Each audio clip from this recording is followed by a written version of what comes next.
And that cut off rather early. Hello, hello. We are late. We are here. It is episode 9 of Year of the Coil, Real Science, no Zerdis, no Rife, but we have the wonderful Mike from Faraday Research, Charlie C., Gerald, WPG Enlightenment for Truth, and Nathan Amuro.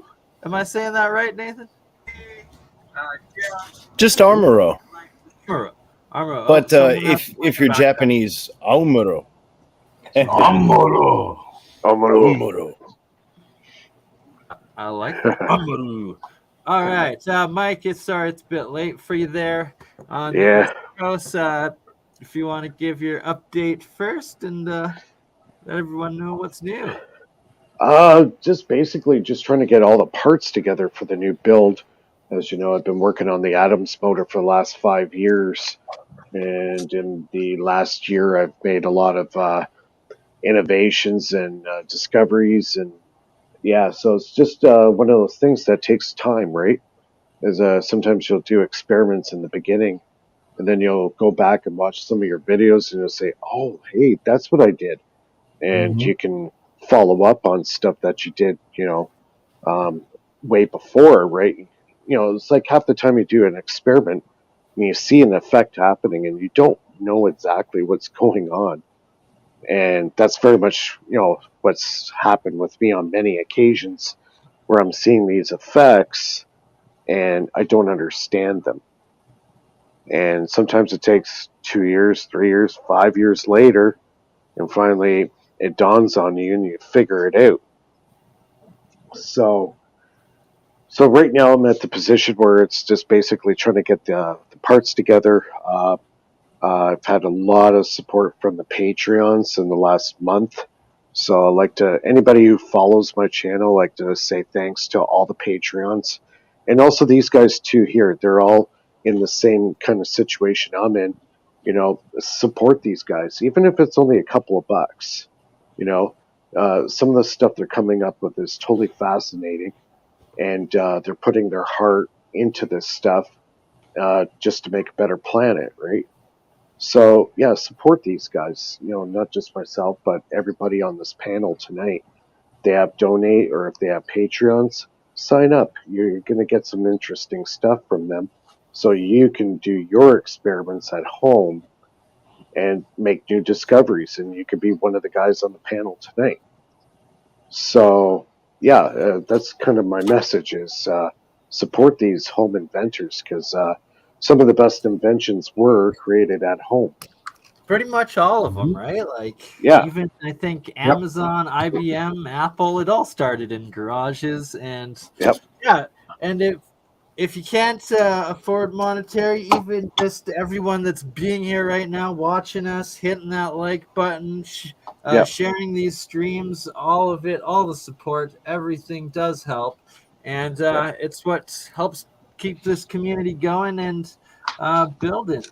Did you want me to share one of your videos, or did you want a little demonstration highlight space? You know what? Everybody's probably seen my channel by now. I do have some new posts up there. I'm doing the new version 2 of the fractal water imploder right now, so you can check that out. They could check it out on their own time. I don't like to take up too much space here so the other guys can tell. You're selling yourself short. You got a couple of... They're short clips. They're only 15 seconds. So fractal water imploder is always extremely popular, this structured water. And I actually got a build video. So there's I believe it's like 26 minutes long. So it shows you how to build one of these things. So nice. And that's on your YouTube? Yep. Beautiful. Yeah. You can show the shorts. It shows how the vortex is created inside the... Yep. And I'm just gonna mute myself out because you got music playing and I don't want to get us copyright strikes. But we should be...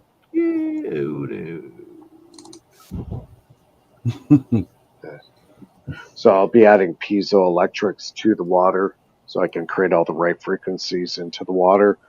Plus, I'll have neodymium magnets in there to neutralize the water.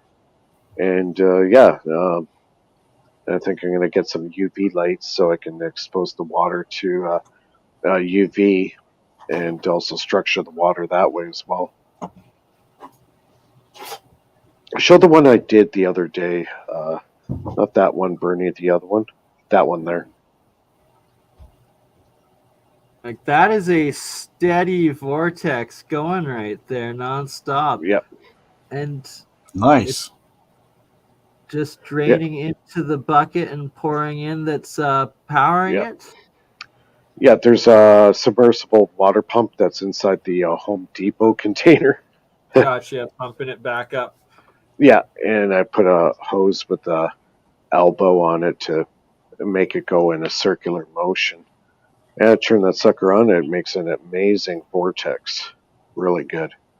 And do you add any like magnets in structuring it as well? Yeah, I'm going to be I'm going to be adding the magnets to that. I'll be doing another, I guess, part 2 to the build series on. So there's still a lot of stuff. I'm just kind of perfecting the vortex, getting it the way I want it. Then I'll paint it and put the magnets in there and get the piezoelectrics hooked up on the chamber so I can structure the water that way. Put all the right for.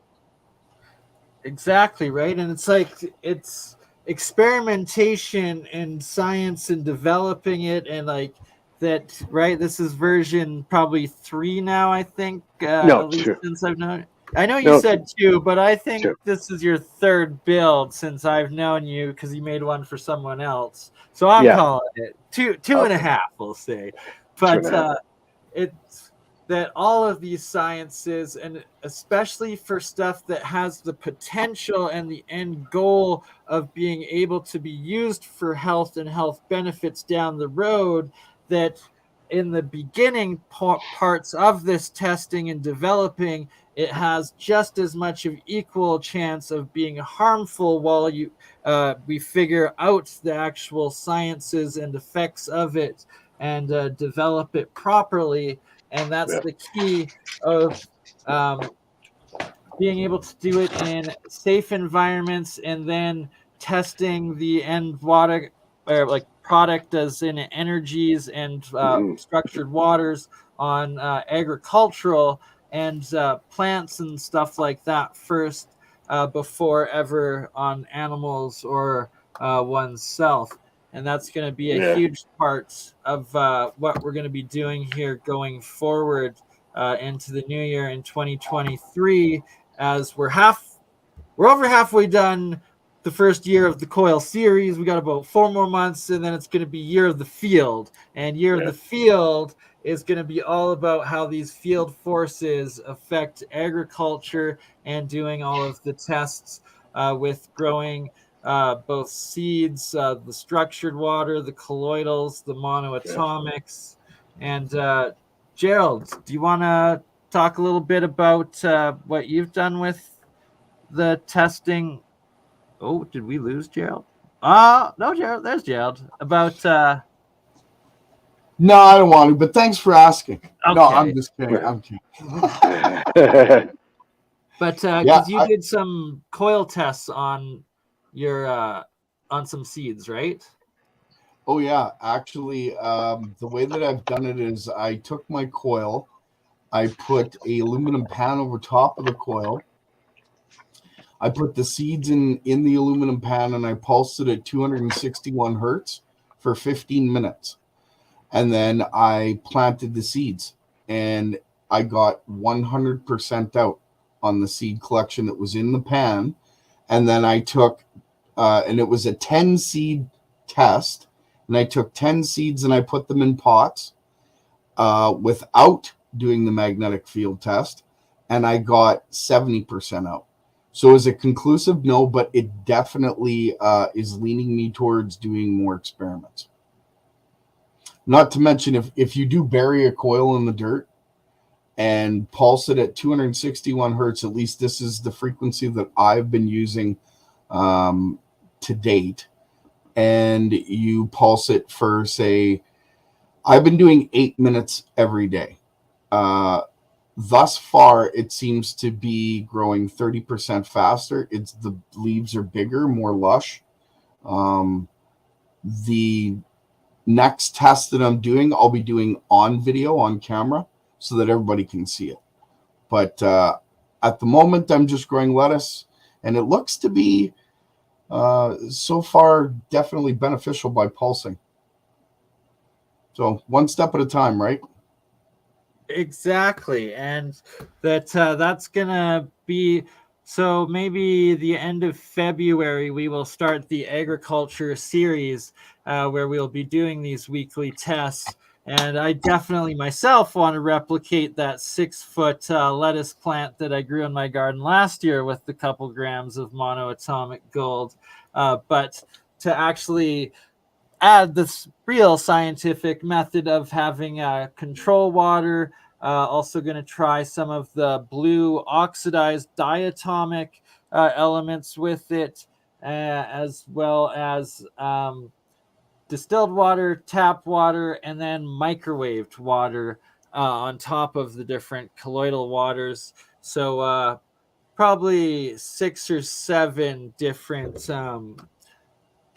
variables and plants that I'll be doing myself in this process and testing this year. So by all means, the more the merrier. So you'll have at least 2 or 3, I'm guessing. Yeah, I'm actually going to set up a whole series. I've built a grow room to do it. So I'd like to do it with 30 plants individually with about 10 different variables and have 3 plants per variable. So that's the idea of the setup. But again, like I said, I've already built a huge grow room for it. So yeah, I'm getting extensively into the agriculture. Definitely. Nice. And I will make it all public, every bit of it. Absolutely. We will keep all of the agricultural stuff public. I know Rife also wanted to go into that and has been doing a bunch of that himself too with his technology. And I forget the guy's name, but the company is Vancouver Island Ormus. And he's been using monoatomics, or calls it Ormus, to do his legal marijuana crop, as well as other vegetable and fruit hydroponics over the last 10 years. And he's literally getting like 3 to 5 times the size of yields off of his vegetables, off of the buds on his medical marijuana.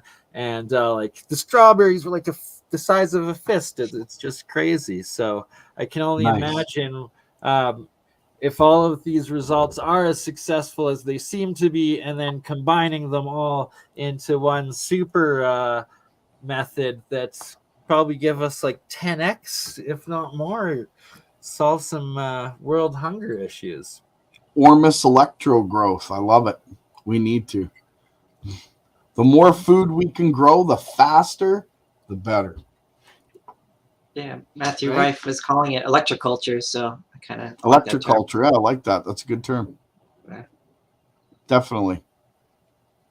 That is. I also have to try to get back in contact with One Stop Energies group, Daniel Nunes and his wife. I forget her name, but Mrs. Nunes. They had the Daniel Nunes YouTube channel with their POE, Peace on Earth Vortex coils, more advanced style of rodent coils. And for those that were able to see it, I'll have to go back through all my streams and find where I did play their clips, where they grew celery as well as I think lettuce and one other plant completely in the dark next to these coils. And the plants closest to the coils were growing exponentially more than their controls that they had outside, like next to the window in normal light, in complete darkness, and that all of the plants grew directly to the coil. And you could see that the closer they were to the coil's field force, the better they were doing, the more energy they were getting off of it, and the further out they were, the less they would get, and the smaller they'd be. Just fascinating watching these plants grow towards the coil, where normally you see them grow towards the sun or the light. And for some reason, their channel got taken down about 6 months ago now, I think. So haven't been able to find that research anywhere. Interesting. It's kind of like Clive Barker, I think his name was. He did some interesting tests on plants and plant memory.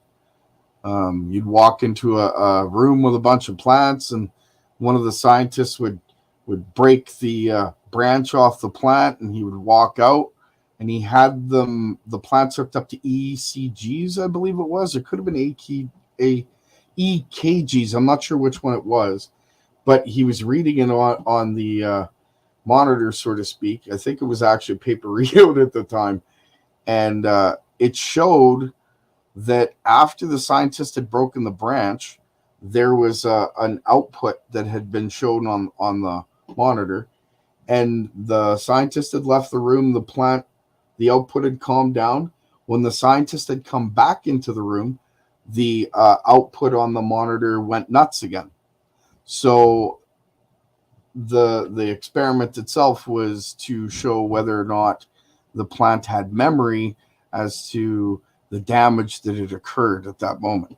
And according to the test, it seemed to be conclusive. It's definitely an interesting form of research, that's for sure. Yeah, I heard of that study. But didn't the scientists wear like a color so that the plant would recognize it when it damaged yes, the plant? They did that as well. Yeah, they also did a test with smoking cigarettes, and the plants apparently didn't like it. It's an interesting study. Really? Yeah. I remember. I'll have to dig it up. I have a whole file of it, and I'll send you the link. There's 3 or 4 videos involved. Were those the exact ones that proved that the plants were communicating to each other from like the danger thing? When one sensed the danger was harmed, then that's fascinating stuff. Yeah, he actually, in one of the experiments, he had to leave the laboratory and have it set up with a timing trigger, because according to him, the plants could pick up on whether or not he was setting up an experiment, and he wanted to have a controlled experiment. So you had to actually leave the laboratory for that. Very interesting work. Right? Like, to that extent of it, where like that might sound a little woo-woo or far out there to some, but that this is actual like energetic field forces that where's the plant's brain, but it's able to think and react and communicate. So there's got to be some sort of consciousness or like capability of something there of this life and communicating throughout, and that it's through these energy fields, and thus the conscious thoughts of our own intentions and brain activity, EMF fields, are possibly, and what that seems to verify, being able to be picked up on and read by, of all things, plants, but then even more likely also probably animals like dogs, cats, other mammals and stuff like that, that humanity has kind of lost the ability on. Yeah. I would kind of agree with you on that. Right? Like, most of humanity is lost. Most of humanity.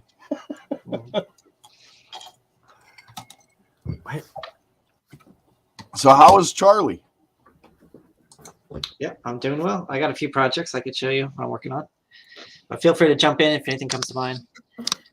I've got a new Tesla coil design from Alexei Chekarkov. Nice. You're talking with Alexei directly? Through email. And there's a translator that helps. He speaks Russian, so yeah, he doesn't speak English.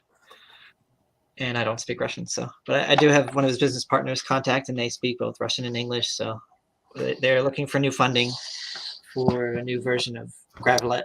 So I kind of coined the term graviflyer. That was based on a YouTube translation of Alexei's video, but I found out later it's pronounced gravelet in Russian. Gravlev. Gravelet. Gravelet. L-A-T, yeah. So here's the new design of Tesla coil I got from Russell Anderson's kit, which he bought from Alexei. So it is using this new NPN transistor, which is better high power. Switching. Here we go. Yep. So I'll be sharing these designs. Analog or digital transistor? NPN digital. It's fine for this Tesla coil. I've heard for a lot of different how would I put it?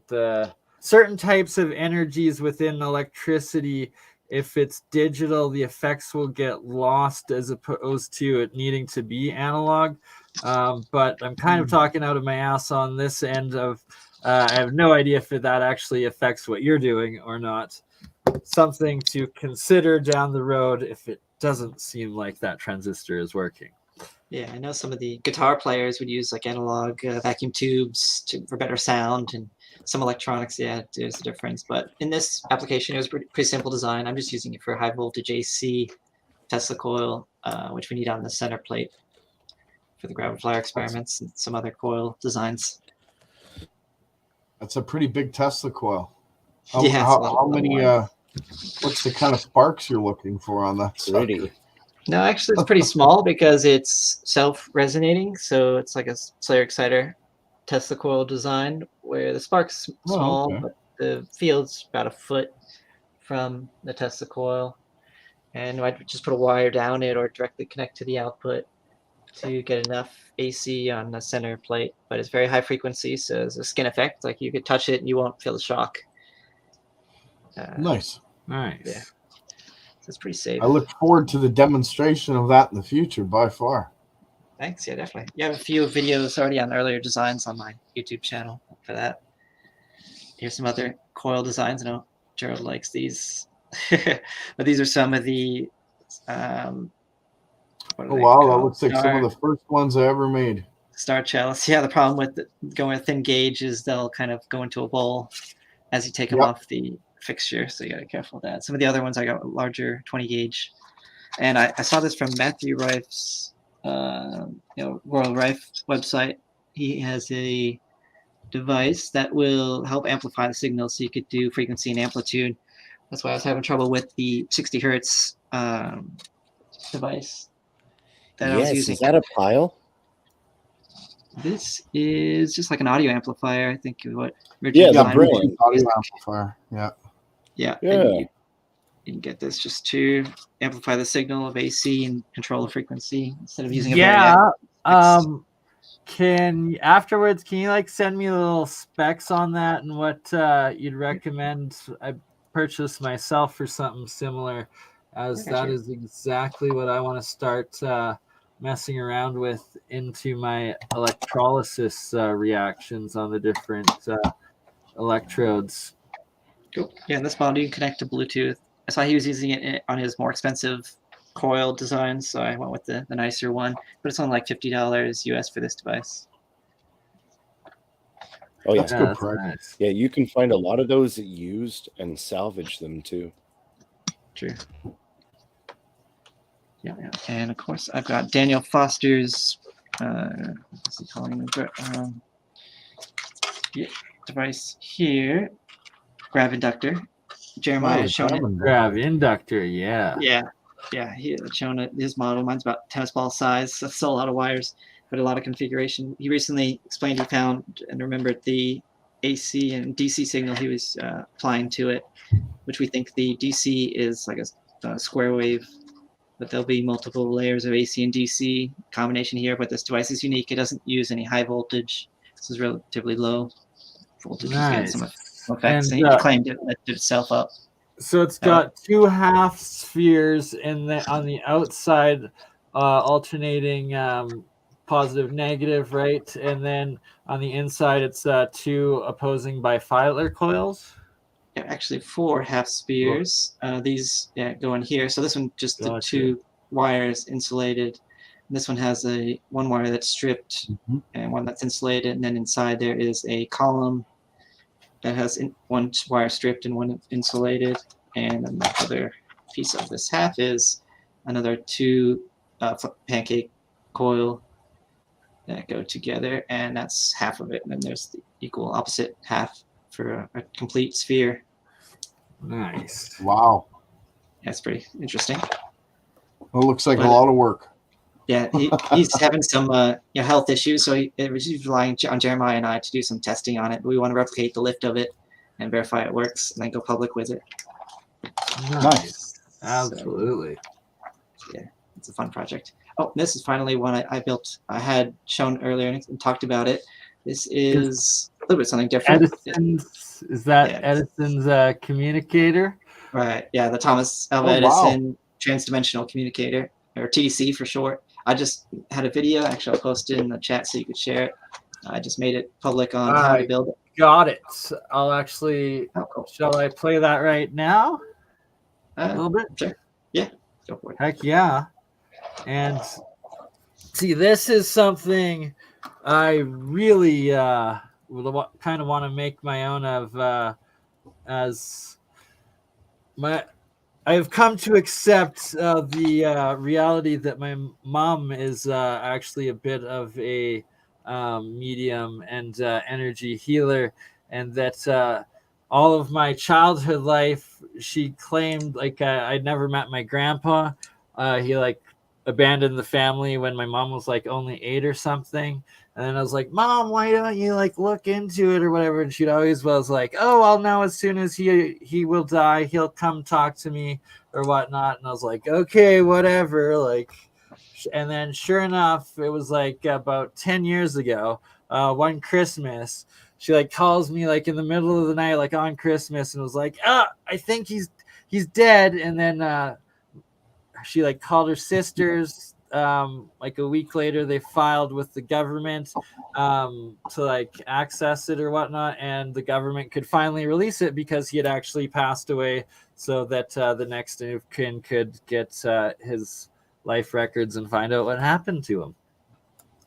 Oh, interesting. I'm sure there's a lot more to that story. Did you find out any more information about it?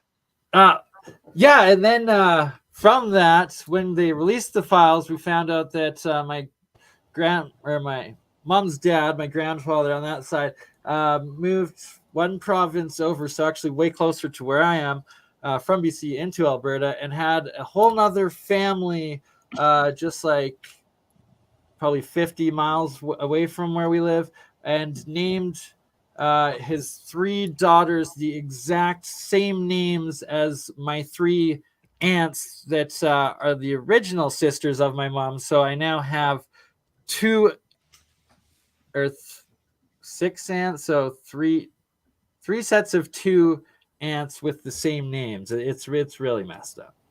So he'd never forget. Genius. Yeah, I guess so. But point being, my mom also goes to the medium groups, or I don't want to say the wrong thing because some people get offended or whatnot, but clairvoyance or whatnot, and I would love to go and test it somehow. And yeah, also interested in hearing if you got more results back from the one that you sent to that other trans-dimensional group. Sure. Yeah, Robin Foy had recently passed away, and I think his wife did as well. But they had tried to create a group in Spain, and that group's still continuing. Even though they didn't have enough funding to have the building, they still have their circle, as they call it, the group of mediums that meet and do it. And they have a Facebook channel, which I keep in contact with, and they give updates on every time they do a sitting. And they've been using the TDC I sent them. And yeah, they said their spirits had communicated that the device was built correctly and it's working well. So I wanted to share how I built it, and I made this one and made a video how I made it. And that's the one if you want to play. And I've also got a Google share drive we could share that has all the documentation. I got the basic guide from that group on how to create your own circle. Like you're saying, most people, it's just a talent they have to develop, and anyone could do it. Yeah, exactly, right. And that it's all about that group, like a almost as essentially a covenant of what the Wiccans, the witches, anything, but like a spiritual group. You have to have a few people together and connected, and are then able to mediums who were do able it. to test it, and based on their spirit team, they told them the device was built properly and that they'll try to get communication through it, which is called EVP, electronic voice phenomena. Since my design was confirmed to be built correctly, others have been asking me how I built it. This video will explain more details on how to make one. Yeah. So here I just got access to a makerspace near me, and that's one of the largest makerspaces in the United States. So we've I got to do the training to do laser cutting, and yeah, this part's a little dull, but I thought it was pretty interesting watching as it cuts the wood. So this is for the base of it, as you can see here. And there's just two pieces of wood that hold the base together, and then the laser cut the acrylic as well. I don't think it has to be wood or acrylic, but that's what the original design was using. So I went with as close as I could to the original, and I think it was a PhD in electrical engineering that built the first one. It was a little smaller than this, but I know they wanted a lot of winding and on these coils, so I was able to base it off of that. I just used like bottle caps here to hold it, and then a steel screw, and then I'll explain. I'll show later in the video how I wind it. But it was some interesting research. So supposedly they got the design from Thomas Alva Edison's spirit, which they got after he passed away. There are articles of him interested in communication with spirits when he was alive, and newspaper articles on that. So, and if you go to a museum, you'll probably learn about his interest in it when he was alive. But after he passed away, he came up with this design, and it was written on a film that was the mediums had on just a Kodak film that they put in a lockbox, and during their seance, they would ask for the spirits to write anything on it, and it was signed TAE, which they later found out was Thomas Alva Edison. And I got the design from that, and I was able to build it from that design that he wrote on the film. And what they do with the film after the session, they'll unlock the box and they'll develop it right there. Kodak had donated one of those instantaneous development kits that you could see the results right off. And not always is there anything on it, but sometimes there are like images that have been psychically imprinted on it. That's awesome. So it's like I want to get one. I want to like try it at the medium group that my mom goes to, because my mom went again for the first time in like a year since my grandma died. And then she said the first thing she experienced was my grandma coming back and talking through to her. 3, 4. Yeah, there's some mediums that were even able to able like radios, just the speakers. Bocce was one, and that was covered in the documentary, The Skull Experiment. And he would get EVPs or electronic voice phenomena through the speaker of a radio. And then they later took out, unplugged it. They took out the tubes and they put it in a Faraday cage, and there was still communication through it. Cut off this microphone part. That's cool. Yeah, so SPR, the Society for Psychical Research, were one of the main scientists that were studying this, and I think they helped make the movie, and they're making a new documentary on it. There's some interesting stuff, and there's some great overlay with UAP research, because they didn't just have communication with spirits, they had other communication with other entities from different dimensions and different planets. Strip both ends. Right? So it's like the second part I want to do, like after it's I don't know, it's like I guess would it then be that I'd be using the machine to like interact with my grandma at this seance instead of my grandma going through a medium seancer? Am I understanding this correct, or would it be my grandma would like project some sort of information through it? Do you want to explain that a little bit? Yeah, it acts like a speaker, so it's kind of like a telephone for spirits. They'll be able to talk through it, and you'll be able to hear the voice from the speaker. And I added a recorder to it too, so you can record any session. That's amazing. So mediums would normally be projecting the voice through speaking or that, or they would also be doing independent voice, which there have been some mediums that they've like, covered their mouths and had like ball gags so they couldn't talk, and they still were able to hear the voice projected using them as the medium, but they're not using their mouth to get the independent voice. So some interesting research in that, yeah.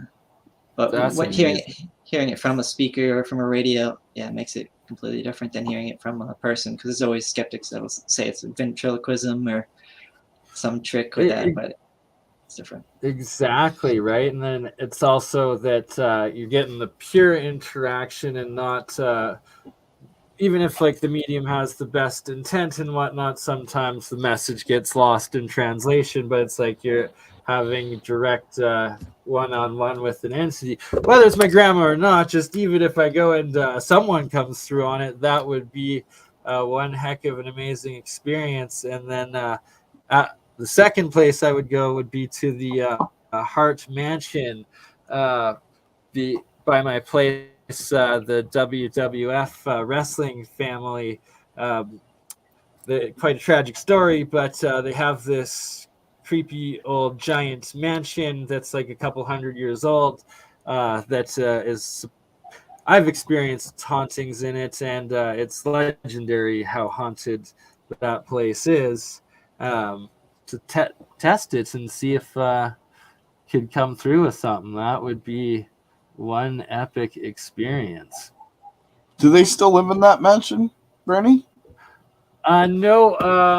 They after Stu the grandfather died about, I think, like 20 years ago now. It was like 2 or 3 years after that that they sold it. Yeah, I think it was right after when Owen passed tragically that the family decided enough was enough out of it. Yeah.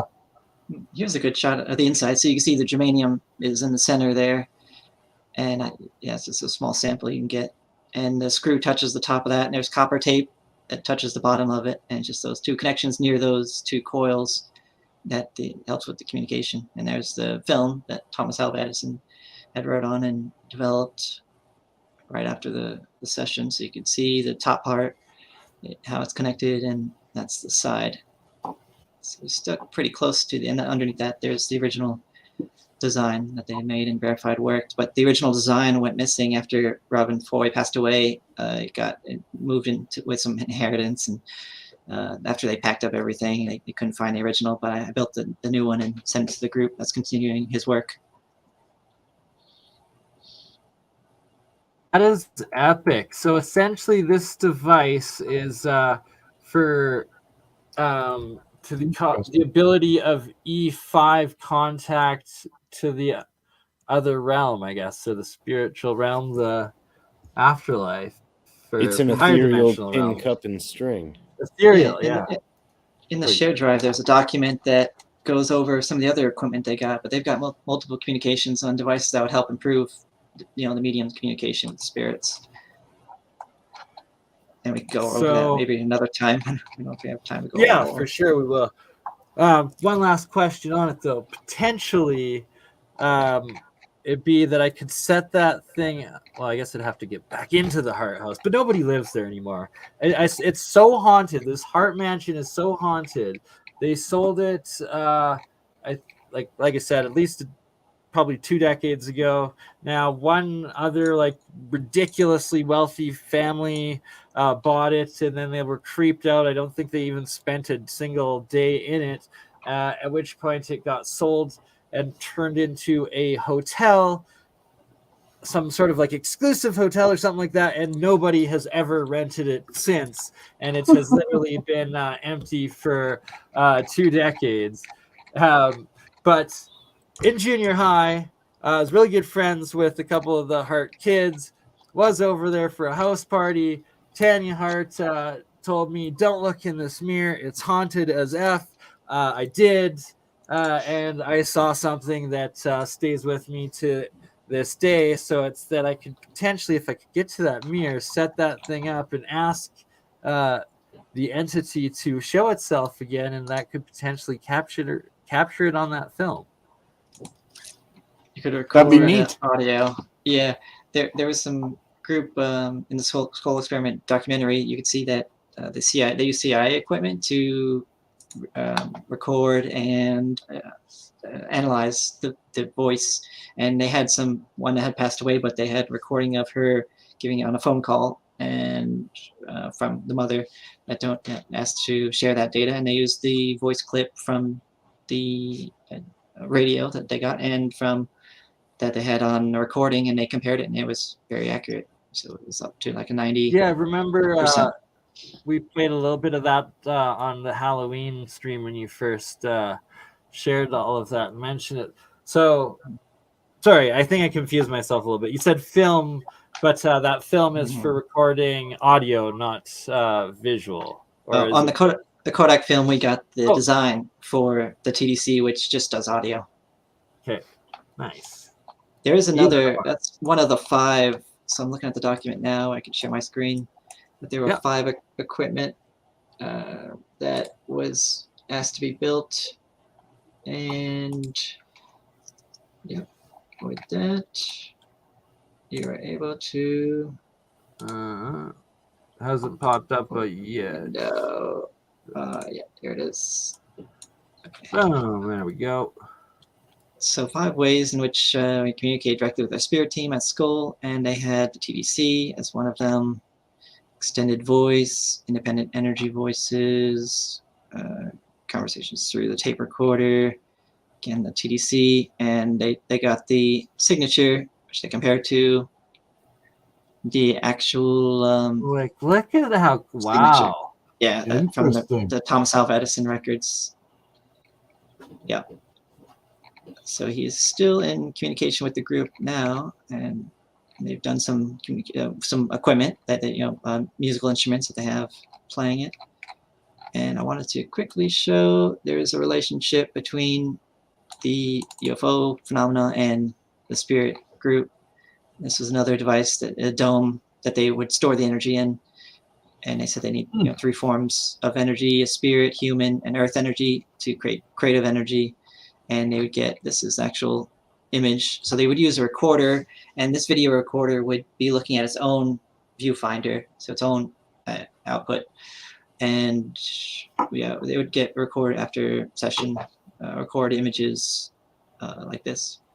And they said there are beings from non-human beings from other dimensions, which is kind of what the UAP task force is kind of coming up with now. But they have yet to consult with this group that does physical mediumship. So hopefully they do collaboration in the future, though.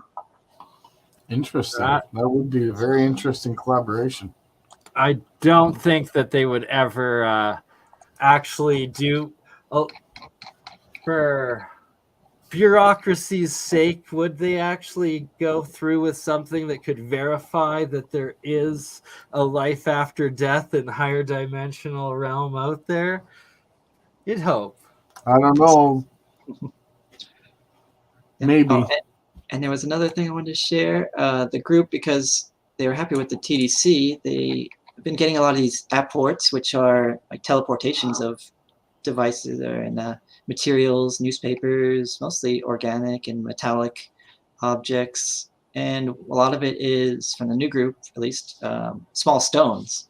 So they don't know what the stones are. They haven't been told what to do with them. But they had 2 that they wanted to send me, so I'm getting 2 to sample. And I do know that there's some talk of some of the crash retrieval alleged material that they want to study under scanning electron microscopes to see if there's isotopes from other planets or that at least aren't available on other Earth. dimension, essentially, so, not from this realm. Hey, that's actually pretty smart. It would be a good way. That's one experiment I want to do on them. But if you have any other ideas on how to test them, I know that there's a few in the UFO community that said there might be propulsion related technology to it if used with a germanium lens, as a few others had gone into. But I'll do some tests with that and with high voltage. Can you go into that a little bit more? Germanium lens. What? Yeah, that's interesting. Boyd Bushman, and Rex Webb had a glowing rose-colored crystal that they put in a coffee mug, as said Boyd, and they had the germanium lens, which is a lenticular shape, and above it they were able to hover a neodymium magnet. And there's a video of this on, not on YouTube, but on another Vimeo that had it. And oh wow, it's with the last interview he did explaining this, and it's kind of hard to see that the quality is not that great, but I got some better picture images of that, which I could look up right now. Let me see. But yeah, Rex Webb's still alive, but Boyd Bushman had passed away, and they were working together very closely on this. last year, a couple of years ago, right? And I did have a pretty good image he sent me of the mug with the, you can't see the rose-colored crystal inside the mug, but you could see that there is a lens over it. And supposedly this is from a crash retrieval, but not much more is known than that. It was a group outside of Lockheed that was he was working with. Rex Webb had introduced Boyd Bushman to. Just Boyd Bushman's interest in anti-gravity got him involved with that. Very interesting. Yeah, so show you that. Let me stop sharing and then reshare this image. Window, here it is. Okay. So this is what it looks like. You see here, Boyd mug. He had it, suspended on some sticks in this little plastic cap, so that there wasn't any suspicion of anything else underneath it. But in this picture, you can't. It was just close up, so you can't see underneath it. But here is a germanium lens, which we don't know where he got from. It's probably same place they got the crystal, like an alleged UFO crash, and it was able to levitate this neodymium ball magnet. Oh wow, yeah. More light that they big crystal. Well, underneath was a small crystal. Yeah, there's just a lens helping focus the gravity, I guess, field. But this is very speculative because no one else besides Boyd and Rex I know worked on this. The lens is focusing the energy to the focal point. But what type of glass or element lens is that again? Or what color? Like a germanium lens. What does germanium do? Like it passes infrared and not. It's okay. So it's the infrared one as opposed to cobalt, which is the UV. Is that correct? Or I believe that's right. I'm not an optics expert, but I'm more an electrical engineer, so this is really different to me. But hopefully, if I get some of the rocks, then maybe they produce the same effects. I'd like to test it. I've got magnets in germanium. No doubt, for sure. I'm interested in that mechanism behind using that lens to focus the energy, so that neodymium could levitate. That's really. Yeah, supposedly they also were able to get energy from the crystals, and they were able to run heavy machinery for multiple days on one small crystal. But after that, they would kind of power down, and they had no way to recharge it. So they're hard to find now, and I don't know what happened to them after they were experimenting with it many years ago. It's probably around 1995. Wow. That's so cool. Mm-hmm. And that supposedly cobalt lenses with the UV spectrum are rumored to show the aura or like a bit of the Carillion frequency, as well as capture orgone energy fields or static electric fields a bit.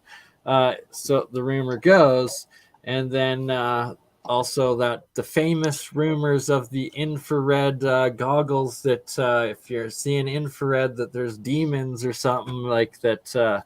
Cliff High's famous story of the choppers in Vietnam and experiencing with ultraviolet dimension going into that demon one, and the opposite spectrum being ultraviolet, and it being the aura or Carillion life energy frequency. There's got to be something more to that. I haven't heard that. I've heard about the cobalt, blue. I haven't heard about the other one. That's something to look. Yeah, definitely. I will not do it justice. If you know Cliff High, I think he said his father or his uncle or something was in Nam and experienced that, and where they were testing infrared, and it picked up flying crazy demon things, and then the two Huey helicopters, the gunmen started shooting at each other because they thought that there were these demons attacking the other helicopters, and it was just a giant horrible mess. And after that, they went to green for night vision and never showing red in night vision. So UAPX has been using infrared ultraviolet to study the UAP phenomena, and had a documentary, Tear in the Sky, that they had showed a alleged portal opening. So they've had some success in studying the UAP phenomena. Really? Yeah, and the portal that opened. Learn something new every day. Yeah, it showed like multiple looking tic-tac objects inside the portal. So that's potentially how they're getting, into our Earth area where the Nimitz tic-tac was found. Wow! Hey, if they're benevolent and friendly, then okay. But if this theory and if the demonic come from infrared, oh God, don't summon Cthulhu through the portals. My God. Yeah, we'll have to build something for that for sure. Interesting. I was going to mention. Yeah, go ahead there, Charlie. Yes, this is the last thing I was going to show before we jump to Gerald's work. But this is a gravel lifter, as kind of Jeremiah had coined. It's two spinning electromagnetic coils, star chalice coils, that are kind of sandwiched in between some foam and aluminum in order to get high voltage DC here and high voltage AC in the center. So it's very much like a gravel fly, but solid state. And I'd like to do some experiments on that, see if I can get some weight loss without having the moving parts of the spinning discs, and get the spinning magnetic field from these, max powers, star chalice coils. But this ties closely into what Gerald's been working on, so I'll let him take it away from here. I've had some interesting outcomes of the star chalice coil. I ran a jewel thief circuit, and I was charging two different sets of AA batteries. There was 3 in each set, but the anomaly that came out was I ran the star chalice coil in a bedroom that my brother had lived in for a year, and he smoked cigarettes. So the room kind of, stunk like cigarettes and tobacco, and I thought, why not? I'll run the coil in there for a week's time, and we'll just see what happens. It was just sort of a nonchalant, off-the-shoulder experiment. Well, lo and behold, 7 days of running that coil, when I was done, I had shut it off, and on this very counter that's sitting in front of me were these tiny black little balls that have accumulated. And they accumulated all around the star chalice coil and in the center of it. I collected them. I never. But the anomaly of that couple, in fact, it smelled like lilies. It was very sweet smelling after that experiment was done. And I never smelled another cigarette in that room after that. So it's something that you might want to try out. I just had a jewel thief circuit on it. I was running a 2N3055 transistor, and I ran it through the one side of the bifilar on the star chalice, and the second side I had hooked up to a full wave bridge rectifier, and then to a couple of packs of batteries for charging. And that's all I did. And I ran that for 7 days. And then that anomaly came out. So something to think about, maybe something you want to try in the future just to see. I want to repeat the experiment, but I've got a lot going on right now, so it's sort of been thrown to the back burner. Okay, cool. That might explain, some of the stuff Bob Greener has been talking about with EVOs and creating carbon from like aluminum. So he's been synthesizing, transmuting materials. So it might be doing that, or it might be like a negative ion generator where it's pulling in all that smoke in the air and turning it into those small carbon balls. Definitely. I actually am pretty sure I myself, through some of my different electrolysis experiments, have also done exactly that. And I suspected it was carbon, but these little black balls that form off of the reactions. Interesting. Yeah. What the heck was I going to say? Shall we play one of your little test videos, Mr. Gerald? Sure, by all means. You can play the last one if you'd like. It shows how when you're putting in, so I'm running the coil, and you'll put a ferrite core into the center of the coil, and it's hooked up to a LED flashlight. You would normally think that the coil would draw more power, but the watt meter shows that the watts are actually going down. So it's interesting. It's the very last video that I put up, actually, if you're looking for it. I got it. I was just transferring which browser so we could actually have sound too. Here we go. Kaboom. We have a 12-volt 1 amp power supply going to a watt meter, which in turn goes to this DC to DC converter. And from the DC to DC, I don't know if you can hear the volume, which pulses this vortex coil from a function generator in the background at 10 kilohertz, 10 volts per pulse, square wave. Can you guys hear it at all, or? This barely. I could narrate if you like. It's fairly straightforward. I'm using a 12-volt 1 amp wall plug for the power supply, and the wall plug goes directly to the watt meter before it goes to the DC to DC converter or the transistor that runs the actual coil. So it's getting a fairly accurate reading. Now, I could put everything on a scope to actually get the proper measurements, but for now it's sort of it's off the cuff measurements, so to speak.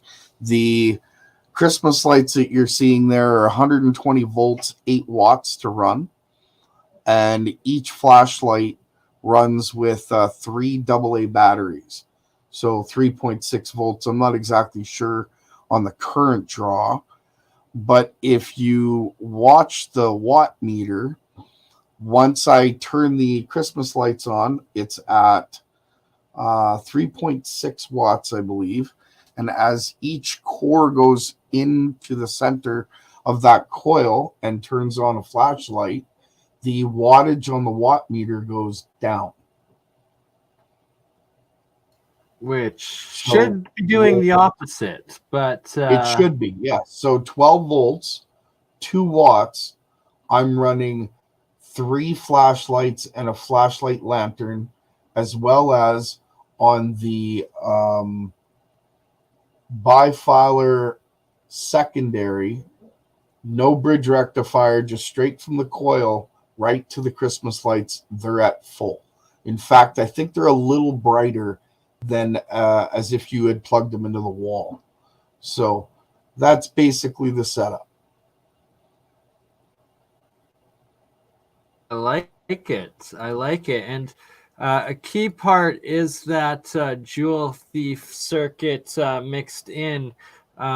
Yes, definitely. And it's a jewel thief circuit with a horizontal deflector transistor out of a TV. I'm going to have to learn more about that with you and get on myself doing some of these experiments with it, as through the Keshi Foundation and his triple solenoid maggrav coils that are nano coated, and then you combine monoatomics into it and a couple other aspects, but I always remembered a major part was that you have to connect it in through a jewel thief circuit to start getting it to get that over efficiency and producing some energy in, and that the other part is that the more load you put on it, the better it actually functions and the less it pulls off of the grid, and the more it powers from itself or from wherever it's pulling it from, and that it also becomes cooler the more load that you put on it as opposed to hotter. Is that correct from your own experiments and interaction? You're sort of breaking up there, so I didn't quite catch the question. A parallel I've noticed is a lot of these over efficient free energy devices, when they're working, is that they involve the jewel thief circuit. They involve when you put more load onto it as it's running, it becomes actually more efficient. Instead of drawing and using more outside power, it actually uses less outside power the more load you put onto them. And then also the more load you have running on them, the colder, the cooler the system becomes, as opposed to it getting hotter and heating up. Have you noticed similar sort of things in yours? Yes, totally, 100%. In fact, the coil doesn't get warm at all, and neither does the transistor. And I've run this thing for an hour and a half just to see how long it would take to heat up the coil, and it doesn't. So the mechanism behind it seems to be cooling at the same time as it's running, if that's possible.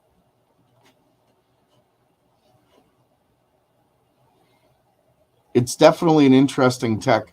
Here you see how I've turned the lights down.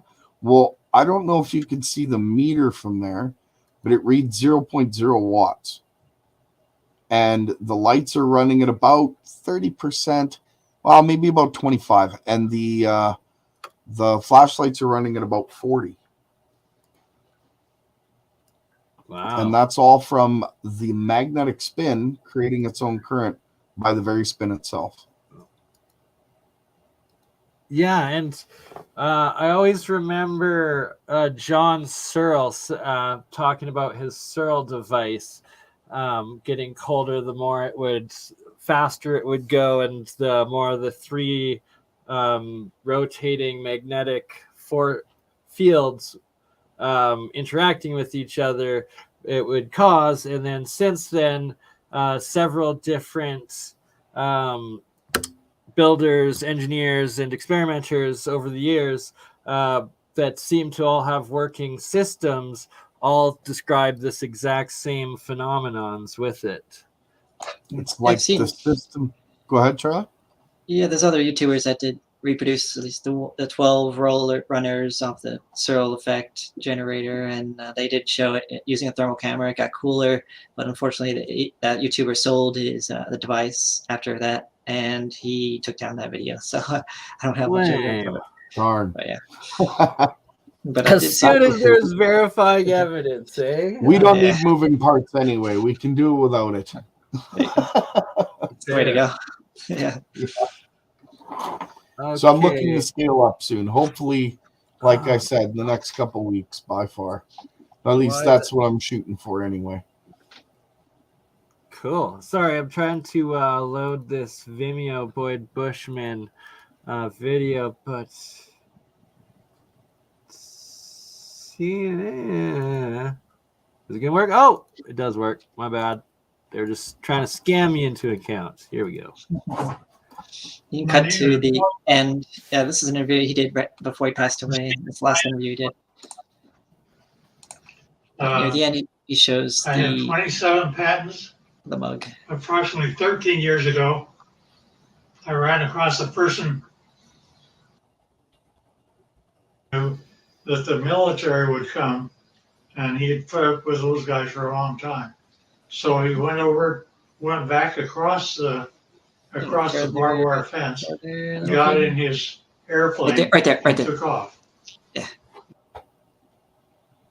just floating in air across the world from the year 2004. Now, when you actually get what that all means, is a UFO, when it's white on the underneath side, is ready to fly like that. And it's anti-gravity. That's the reason you don't hear anything. But when it's just parked means just floating in air.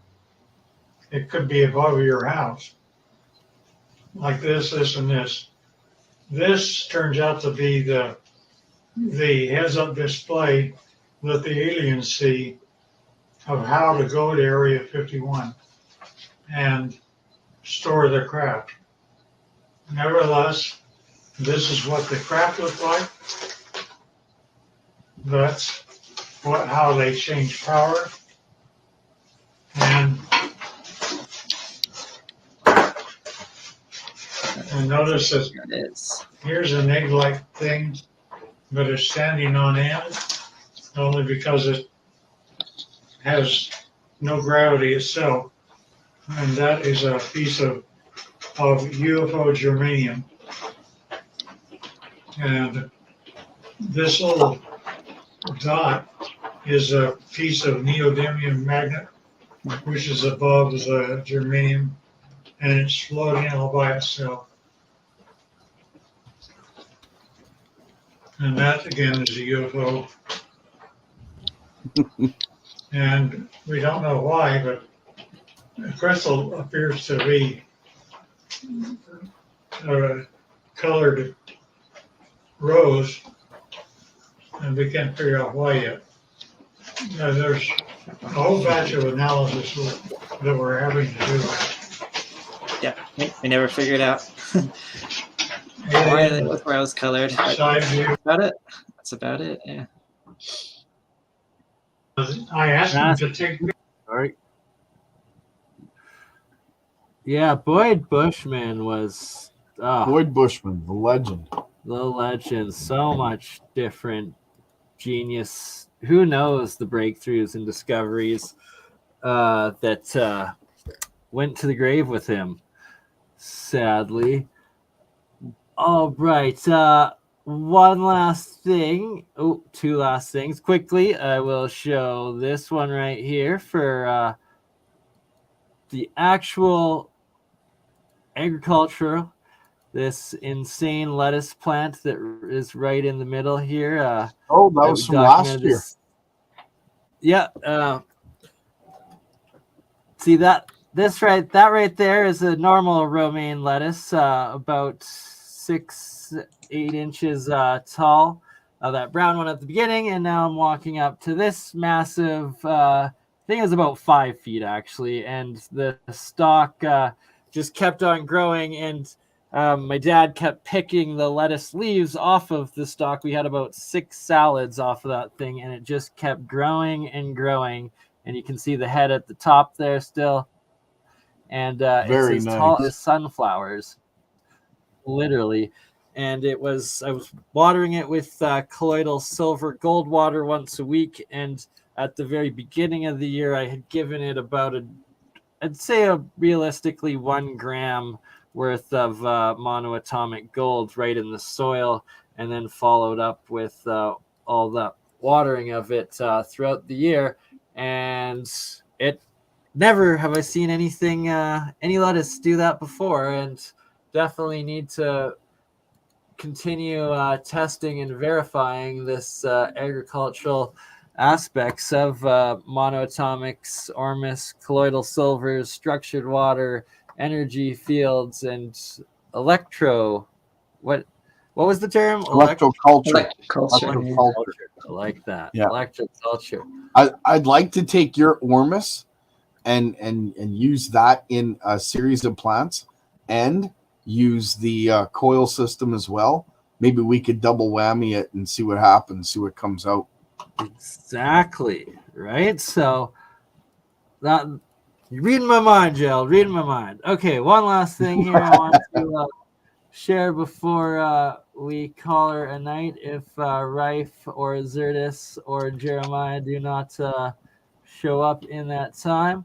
But it was the most recent video I uploaded of it. The anode is a 99.99% silver maple. The cathode is also a 99.99 1 ounce silver, but it's a bar. Anyways, they're both 1 ounce silver anode and cathode in this reaction here, and it's the bubble coming off of the anode that seems to shoot up and is actually captured as a bubble traveling up through the air after it leaves the water. That is one extremely fascinating aspect of this recording and experiment. And the second one is the lid always going back to the direct center between the anode and cathode in this reaction. Interesting. And that lid just sits there? Yeah, so I'll let it play for a couple minutes while I quickly go out and try calling Rife one more time. And you will see that I actually take my fingers and move it, and it actually keeps going back to that centered spot repeatedly. Huh. And before you did the reaction, did it do that? Because doesn't the water like hug the side of the container? Yeah, I would always push it to the side before, right? Like yeah, I forget the exact term, but you've got it, Charlie. Like it should push it all the way to the edge, right? Never just right in the middle, or wow. And looks like you got a field there. Oh, big time. Like cap ferromagnetic, like steel, so aluminum. Yeah, it's steel, but underneath little magnets that I put on the bottom of the cap that's directly under, went directly there each time. Okay. And if you can see this bubble right here, it keeps shooting up. And it never drops back down. It just keeps on going up.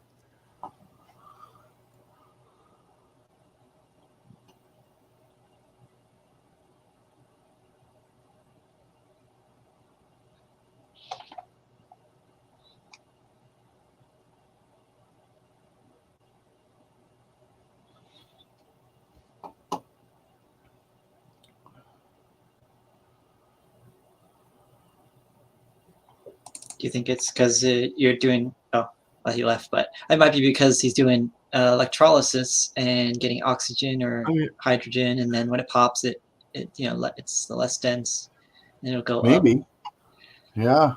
Well, see the hydrogen you can see on the right side coming off of the cathode there, bubbling up a whole bunch, and the disturbance should keep pushing it further.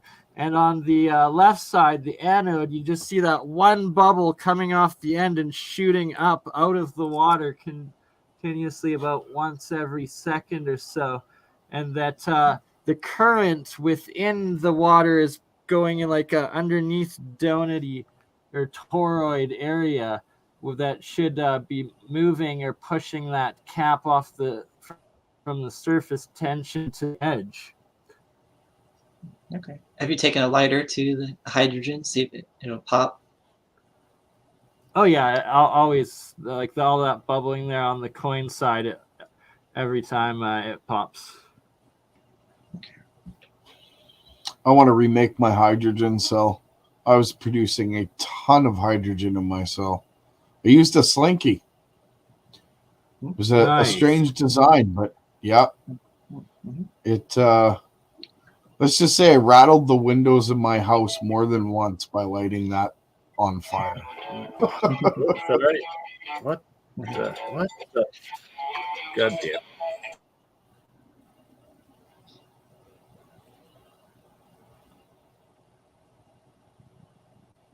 Sorry about that. That's right. It almost looks like a lake.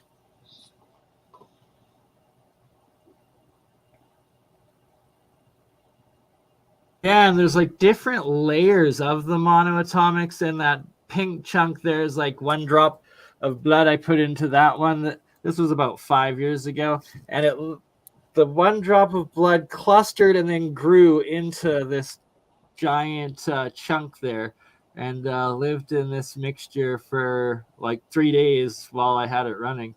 Quite Wow. fascinating stuff. See the different clouds of the silver moving around in different levels of eddy currents within it. And in about a minute here, I'm gonna really tug on that lid and move it quite a distance, and it goes exactly back to the center. Have you been able to see what I'm talking about on the other side, though, of that one bubble shooting out of the water and it moving through the air there? Yep. Yeah, I can see it. It never splashes back down either. It just shoots straight up every single time. Interesting. Do you have a spot on your ceiling from where it's going? I met someone at a makerspace that does stained glass, and it's related to this because he said they used gold particles on early stained glass for like churches, and they would heat it for different temperatures to get different colors. So I'm wondering if this monatomic gold, you could put like different layers on glass to see if it, could get different colors. I have actually done that. Hold on. I will show you some, actually, that when I use the gold, it electroplates the glass and then turns to different purples and reds and stuff. Cool.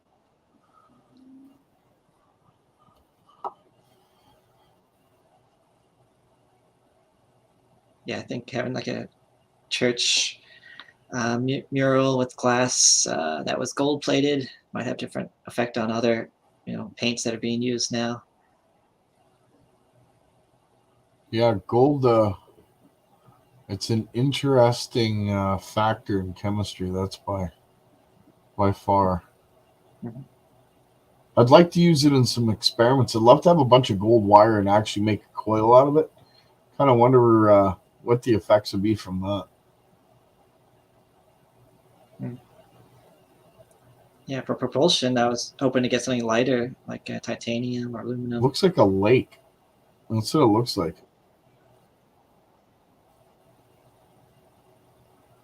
I think if you had a hover coil, you want something lighter than copper, so maybe aluminum if that worked. You know what? Aluminum, I've tried it, and it doesn't. I don't get the same fields out of it at all. Okay. But then maybe if I coated it a little better, like insulating, I don't know. It's something I definitely want to play with.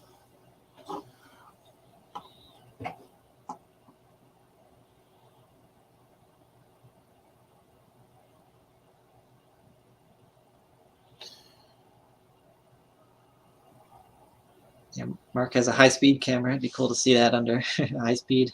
What's going on? Yeah, Mark has a high-speed camera, eh? That's interesting. Yeah, it's about $20,000 though. But we've shipped it to other groups. Maybe that would work. That's pricey. $20,000 camera? Wow. Don't drop it. Yeah.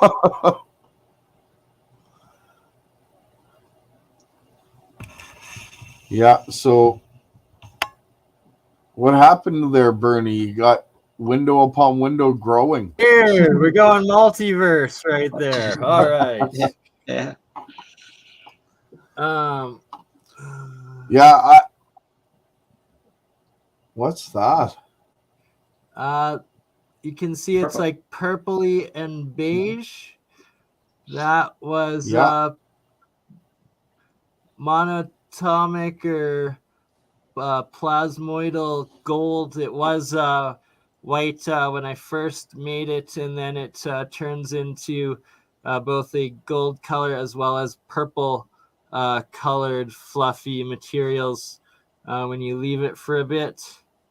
And it also makes purple colored foil gold crystal nano layers on the inside, as well as pure golden colored gold foil as well. I'll just grab a light.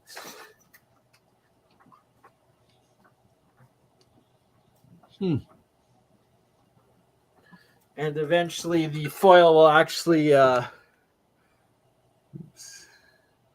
once once the light exposes to it, instantly reflects the gold back, and then when the light is removed, it goes back to purple. Oh wow, That's interesting. So it like electroplates the inside a bit, and here you can see that. you can see that, right? Yeah, that it's chipped off a bit, and back to gold. Wow. Interesting. So was it heat that did that, or just the little bit of electrolysis you were doing Just in the there? electrolysis process, and then letting it settle, it turns into that foil. Gotta love chemistry.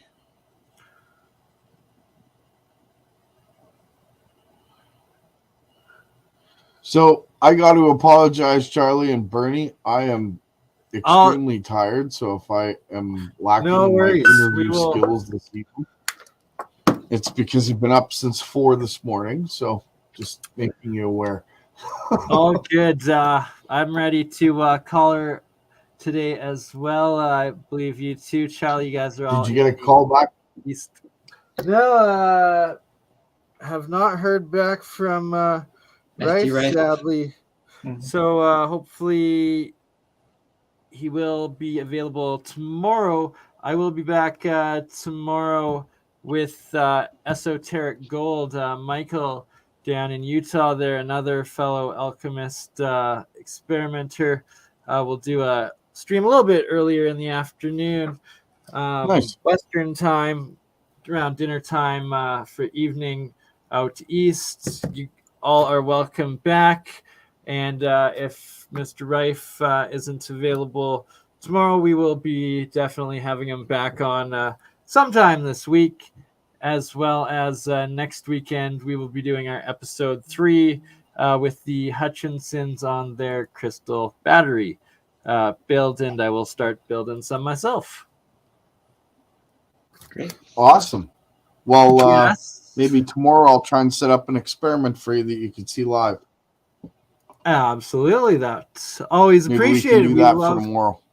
Real science. And right here, WPG Enlightened for Truth. This is Gerald's channel. Oh, number 2, because your first channel got hacked.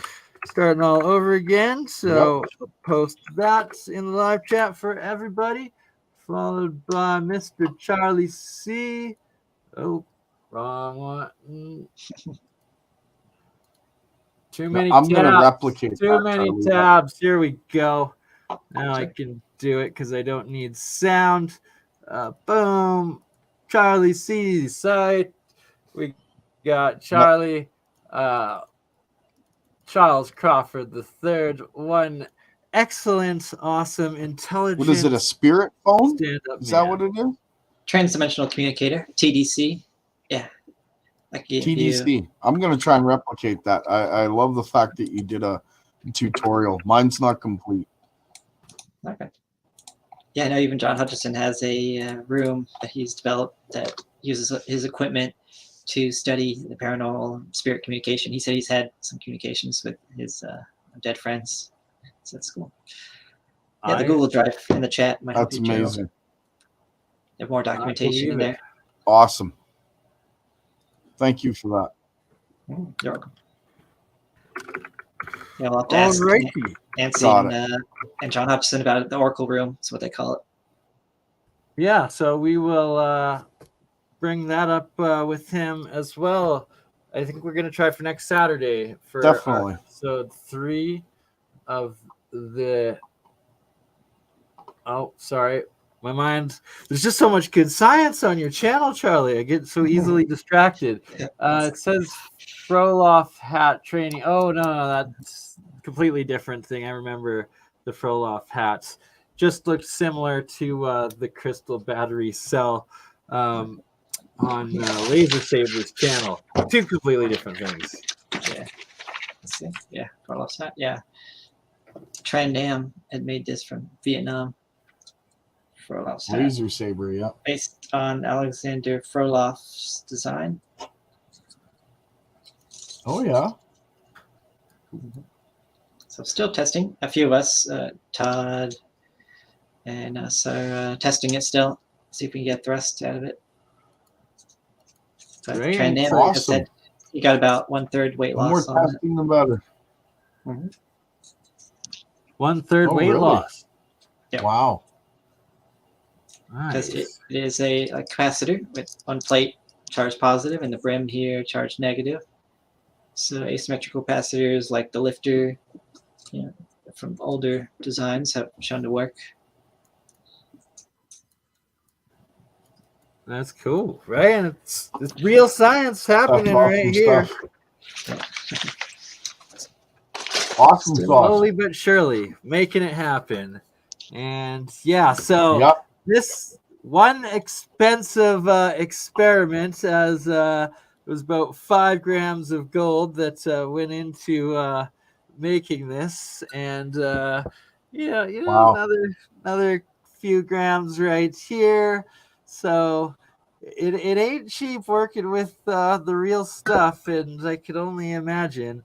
But I too, Jail, dream of one day No, it's not. getting gold wires to make some Not at all. actual solenoids and triple coils out of gold, and just it'll happen. Until then, anyone that's making this stuff at home, if it turns out this color or this color, don't touch it. Dispose of it safely immediately, because it will poison you and you will die. That's my advice for the day. Love you all. Gerald, Charlie, anything else die. got to say? You're good? Don't Just as die. you're mentioning- That's all the Yeah. advice I Try have. not Just don't die. That's the best. I was just thinking how this real science, but it's also a lot that just still in progress and need to be a lot checked and double checked. And maybe in 10 years, people will read some of the research papers I'm doing on this stuff. But you guys are seeing the latest and the greatest right now. Exactly. And Awesome. that's the first part, is putting it out there, and then it's like, then the whole world has to scrutinize it, read it, prove half of it wrong, give you the other half back that is right, and we develop on. true. So on that note, we will be back tomorrow. Love you all. Have a good night, and catch you on the next one. See you then.